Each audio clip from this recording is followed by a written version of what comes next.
Nagpalakas sa Amerika upang idumina ang college basketball sa bansa. Kailangan na bang hugutin ng gilas? At ang kailangan ng gilas upang matalo ang Taiwan at New Zealand ayon kay Coach Tim Cone. Yan ang ating mga pag-uusapan para sa video natin na ito.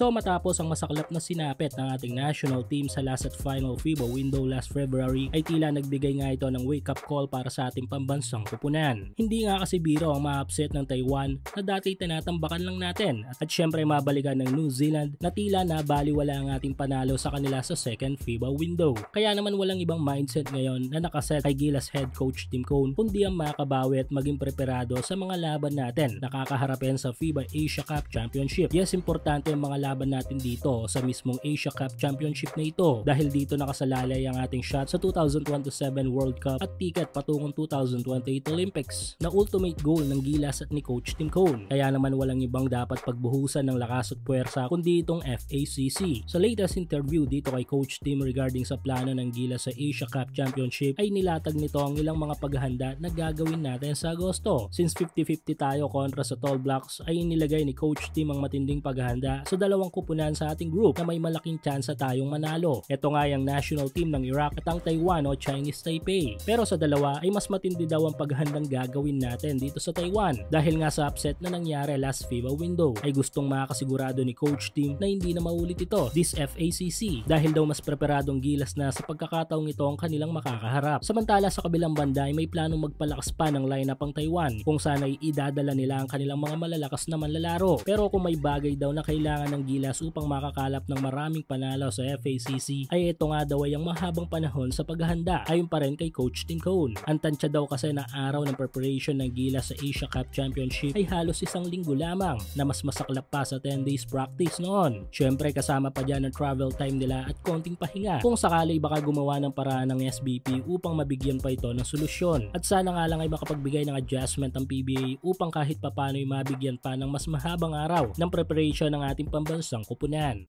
Ongoing pa rin ang up to 6,000 pesos bonus na ipinamimigay ni 1x sa inyong first cash-in. Hulaan kung sino ang mananalo sa laro sa PBA, NBA, FIBA o sa kahit anong liga ng basketball sa Asia. At kung tama kay magkakapera ka, kaya i-click lang ang link sa ating comment section at ilagay ang promo code na makikita nyo sa ibaba ng screen.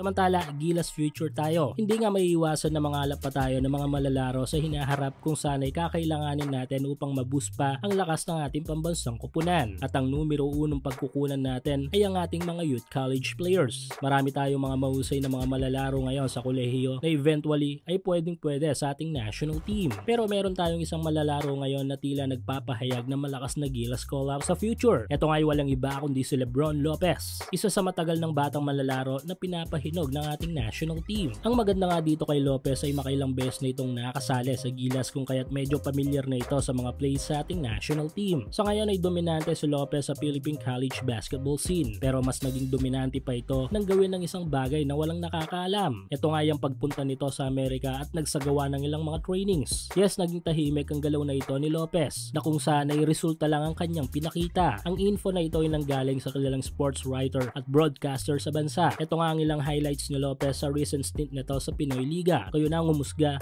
kung gaano kataas na ang itinaas ng level ng laruan ni Lebron Lopez.